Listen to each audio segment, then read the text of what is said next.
Hello everyone and welcome back to my YouTube channel, All Things Janelli. Today we are going to do a bookish video where I'm going to be talking about one particular book, but I'm going to show you all the books that I've read so far this month, and I'm going to be reviewing in due time.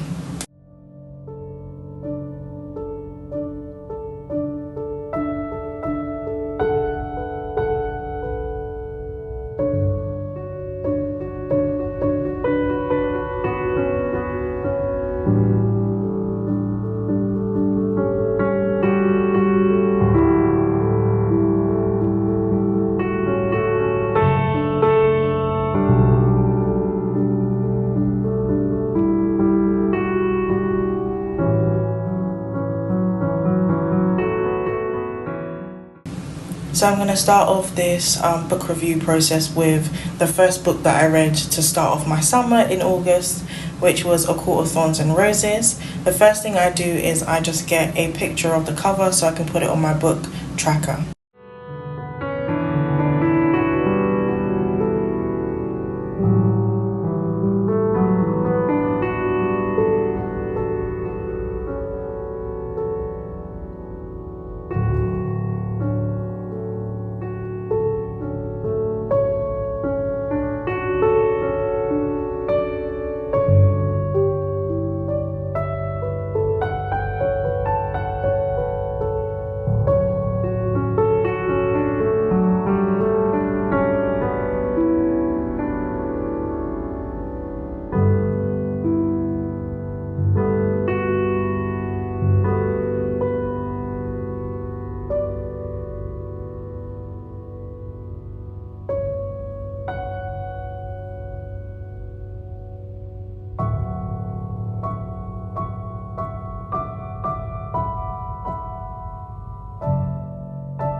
I decided to rate this book 3 stars just because it only really picked up in the last 100, 200 pages. It's not a very long book, it's 400 pages, and I feel like there was a lot of world building for sure, but there wasn't much context to all of it, and it didn't really pick up with the drama until like the last 100 pages. I've read quite a few Sarah J Maas books now, so I kind of know that that's a style of her writing where she kind of builds up contentment closer to the end of the book, which is totally fine, and I'm not against it. But when I read the book, I was like, whoa, this kind of author kind of starts all the drama at the end of the story rather than all the way through. But I'm content with it now, and I wrote down my favorite quote as being something that Rysand says to Farah about having a human heart and other people just don't feel the same way as she does, and kind of encouraging her to feel her emotions. And I really liked Rysand's character all the way through this, and that's kind of part of my thoughts as well on the book. Rysand is my favourite character because I feel like he helped Farah a lot compared to Tamlin, who didn't really help her at all and kind of just sat next to Marthia, which I didn't really understand why that was going on. But I was pleasantly surprised. I actually liked the series as well. I'll get onto how I feel about the whole ACOTAR series in another video, but I felt really surprised that I liked Sarah J Maas's writing, I liked the world building, and I really liked the emotions that it made me feel. Like, I was really shocked in this book.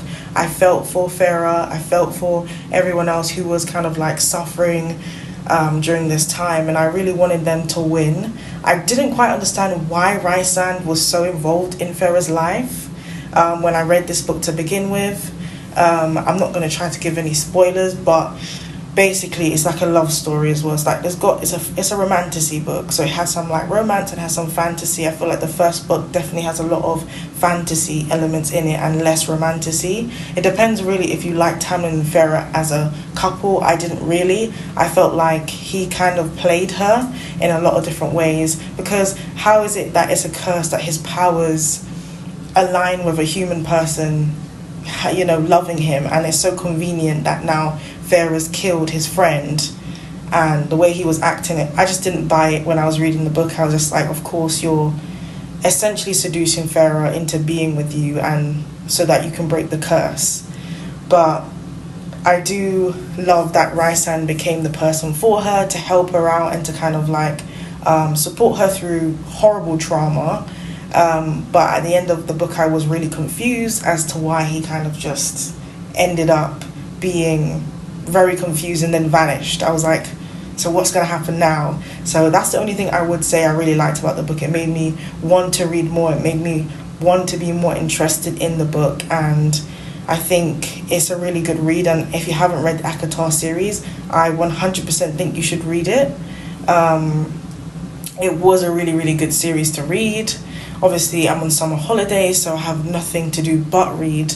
But those stories are so thought-provoking. There's a lot of character development. A lot of people might disagree with that, but in my opinion, there's a lot of character development, and I really got to know Farah. I've really got to know her sisters. I've really got to know like the whole story behind it, and Raisan and Tamlin, and I'm just really happy with it, and I rate it 3 stars. Thank you for watching this video and me rambling on about books. If you want to watch more things about books or bullet journaling or drawing or colouring or anything like that artistic on this channel, make sure that you subscribe, and I'll see you in the next video.